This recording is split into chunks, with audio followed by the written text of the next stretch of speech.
Maya Paldo Cabalen, welcome to Trabaho TV. Unemployment is a pervasive problem which requires intervention from the national down to the local and grassroots level. In today's episode of Trabaho TV, join us as we explore the local government's role in addressing this important issue. Samahan niyo po kami, makialam at huwag magpakulit dito lamang sa Trabaho TV.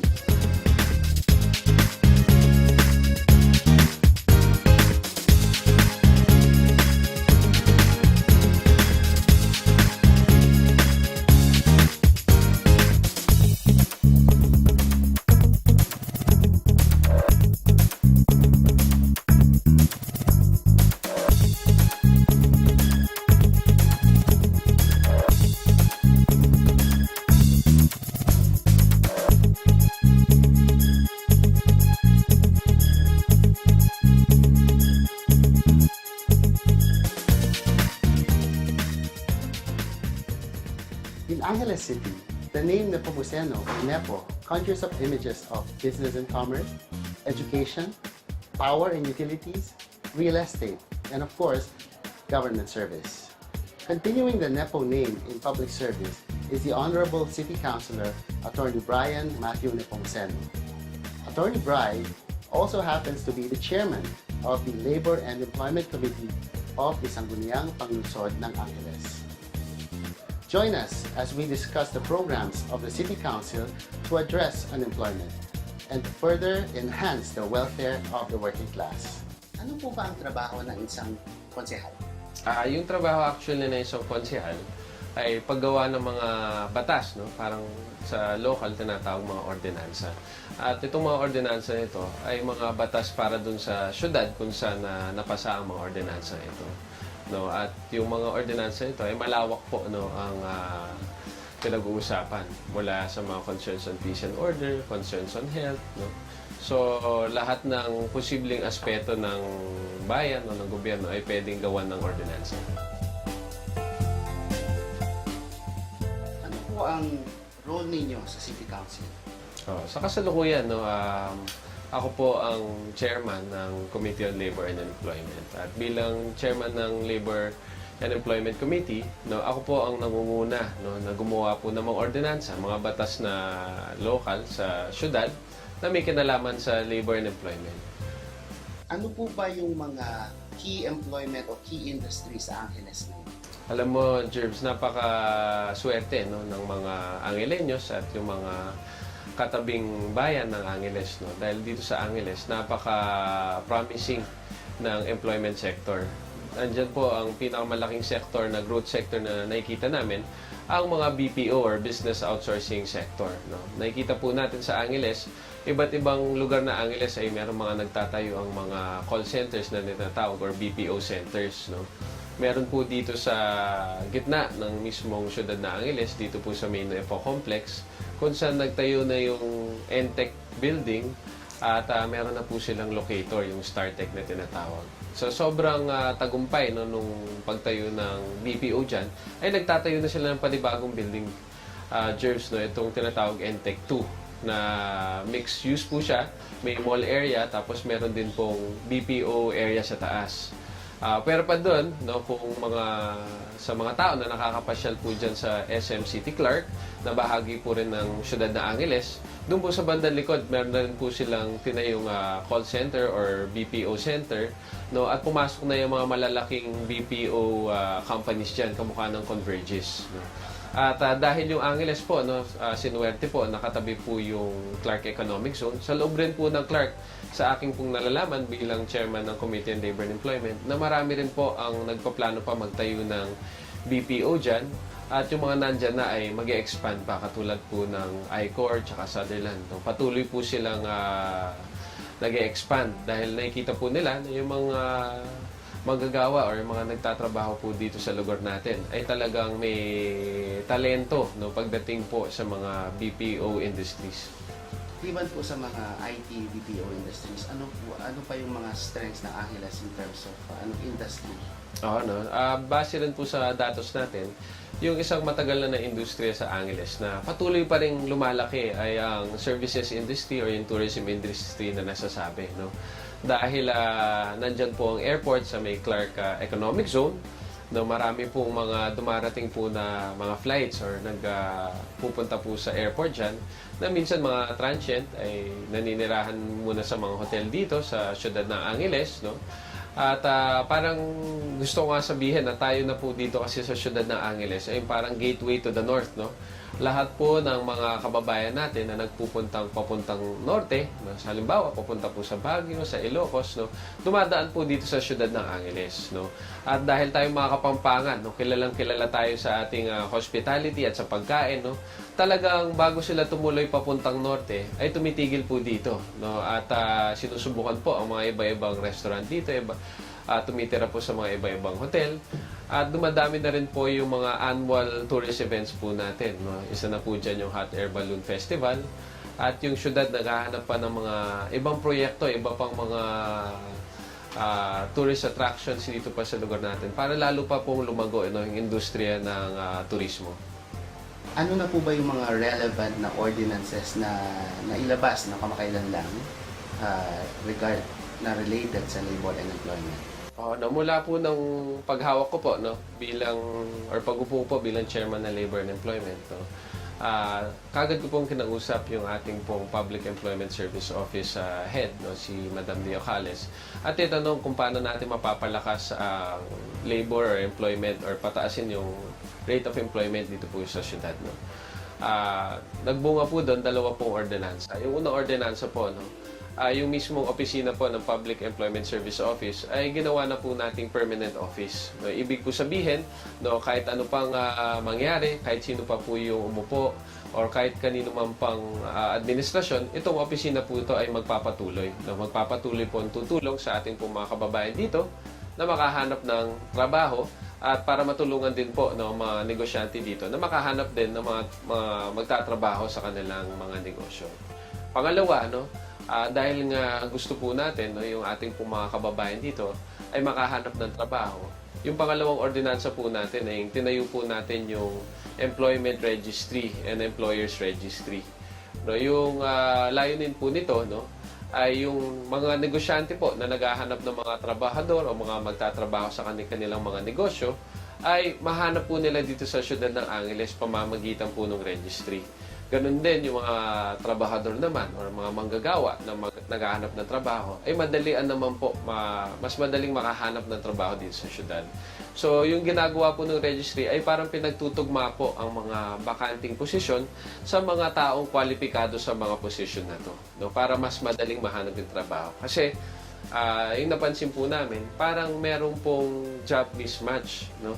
Na nangyayari sa syudad. Marami po yung nagrereklamo na wala po silang trabaho. Marami rin po mga negosyante nagsasabi na hindi sila makahanap ng mga magtatrabaho. At nakita namin, may trabaho, may gusto magtrabaho, bakit hindi po sila nagkikita? Bakit hindi po sila nagkakakilala? No? So yun po yung layunin ng ordinansang yun. What can we look forward to in terms of city ordinances? Opo, no, yung isa pong ordinansa na aming pinag-aaralan, no, ni Councilor Edu Pamintuan, ay isang ordinansa kung saan po, no, gusto po natin, no, to prevent po yung migration ng employment na ipasabay isang ordinansa kung saan po, no, yung mga negosyante na magtatayo din sa syudad ng Angeles, no, na isang porsyento po, no, ng kanilang mga magtatrabaho dapat naman po sana galing sa syudad ng Angeles, no, para magkaroon ng pagkakataon yung mga tiga-syudad ng Angeles na makahanap ng trabaho. Lalong-lalo na kung meron naman pong tiga-Angeles o Angelenyo na qualified po doon sa position. Ngayon po, kung hindi po qualified, pwede naman pong magdala po ng ibang tao galing po sa ibang bayan, no? Pero as much as possible po, gusto po natin yung mga talento ng mga Angelenyos ang gagamitin sa mga negosyo na nandito po sa Angeles. Pangalawa po, no, yung Republic Act 6685. Ang sinasabi po, no, yung dapat po mga contractors na halimbawa yung mga gumagawa po ng mga kalye dito po sa syudad ng Angeles, nagtatayo ng mga gusali, no, kailangan po may porsyento po dyan na mga nagtatrabaho na galing po doon mismo sa syudad kung saan po tinatayo yung mga gusali o mga daan or mga tulay. Yan, no? Gusto lang po natin, magpasa po tayo ng ordinansa para patupad po itong batas na to at sundan po ng mga contractors, no, ng mga builders dito po sa siyudad ng Angeles. Kasi po, no, karamihan po ng mga walang trabaho po sa siyudad ng Angeles ay yung mga, kumbaga masasabi po natin, hindi nabigyan ng pagkakataon, no, na magkaroon ng mataas na pag-aaral.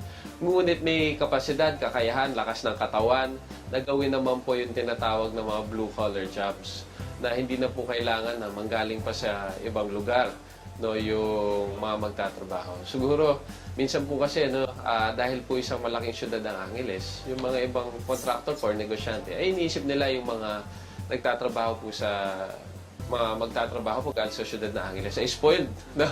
Dahil sabihin, syudad yan, no? Ayaw na niyan ng mga gantong klaseng trabaho, mga blue collar. Pero hindi po yun yung totoo. Yung totoo po, marami po sa ating mga kababayan dito sa syudad ng Angeles, no? Ang ninanais lang nila makahanap po ng trabaho para, kumbaga, matustusan nila ang mga pangangailangan nila sa buhay. Meron na po ba kayong mga plano o programa para i-activate ang mga academe para maging mas responsive sila sa needs ng industry? Opo, actually, yung ginawa po namin dun sa ordinansa na employment registry, ay require po namin, no, yung mga universities, paaralan, mga eskwelahan dito sa siyudad ng Angeles, mga technical schools, no, magbigay ng listahan po ng kanilang mga graduates taon-taon sa siyudad. No, bakit po, no? Kasi may listahan po tayo ng mga bakanting trabaho. May listahan din po tayo ng mga natatapos po na kurso ng mga estudyante. At doon po natin makikita kung hindi tama yung mga kurso ngayon, no, or hindi tugma yung mga kurso ngayon sa mga bakanting position. Amin itong ginagawa para yung kung ano man datos ang aming makuha na halimbawa, karamihan po ng trabaho na parating po dito sa siyudad ng Angeles ay may kinalaman po sa technical sector or information technology sector, business process outsourcing, no? Ito ay aming ipapaalam sa mga universidad, mga kolehiyo, mga paaralan na ito po sana ang kanilang tutukan, no? Para po pagkatapos po matapos sa pag-aaral ng mga estudyante, ay merong naghahandang trabaho, may nakaabang na trabaho para sa kanila. Huwag po kayong magsawa sa paghahanap ng trabaho dahil meron pong trabaho para sa inyo dito sa siyudad ng Angeles o kahit saan man sa Pilipinas, no? Kailangan lang po ay magsipag kayo at malaman po, no, sa pamamagitan ng mga programang katulad nito na Trabaho TV kung ano po ang mga trabahong nandyan. At sigurado po ay may mahanap po kayo na kumbaga swak na swak po sa inyong mga kwalifikasyon at pangangailangan. At hopefully po, no, makahanap ko yung trabaho. Hindi po totoo na wala pong trabaho dito sa Pilipinas. No, marami pong trabaho. Kailangan lang pong hanapin ng maigi.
Now, one of the things that we also see as the starting point of all this provision of programs and services would be the Labor Management Council or Committee.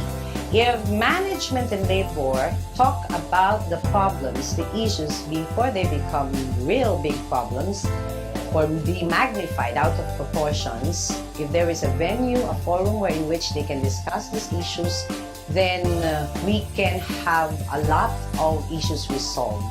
So we also espouse labor management committees in the workplace.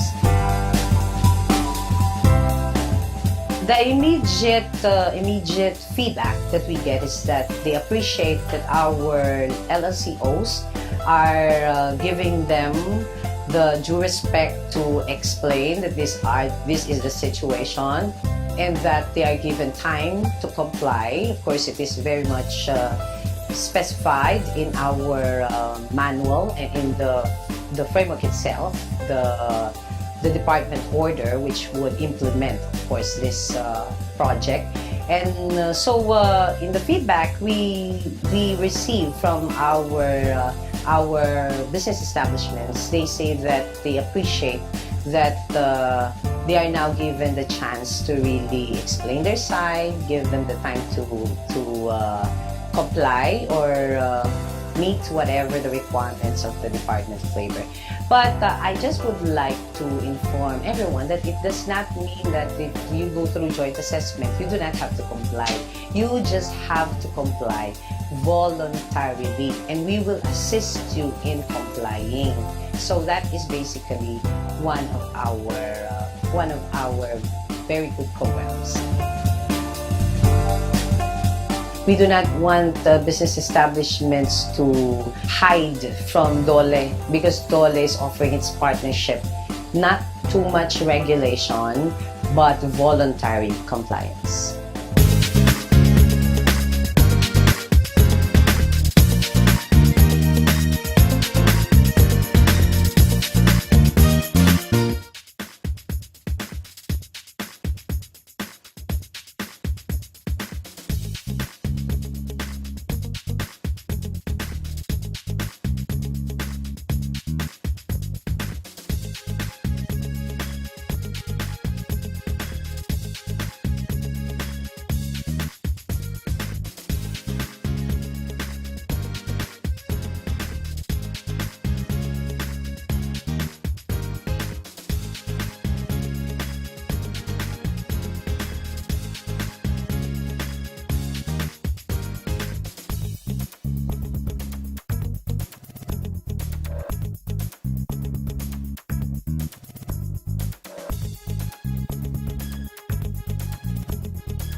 As the country prepares itself to compete in the global arena, it is imperative that the local and national government collaborate with industry and the academia to develop a strategic plan to address unemployment by enhancing the capability and competitiveness of the Filipino workforce. Trabaho TV aims to be at the center of these programs to bring us closer to the dream of a job for every Filipino. Thank you for joining us, Make it a habit to watch Trabaho TV. Apply na!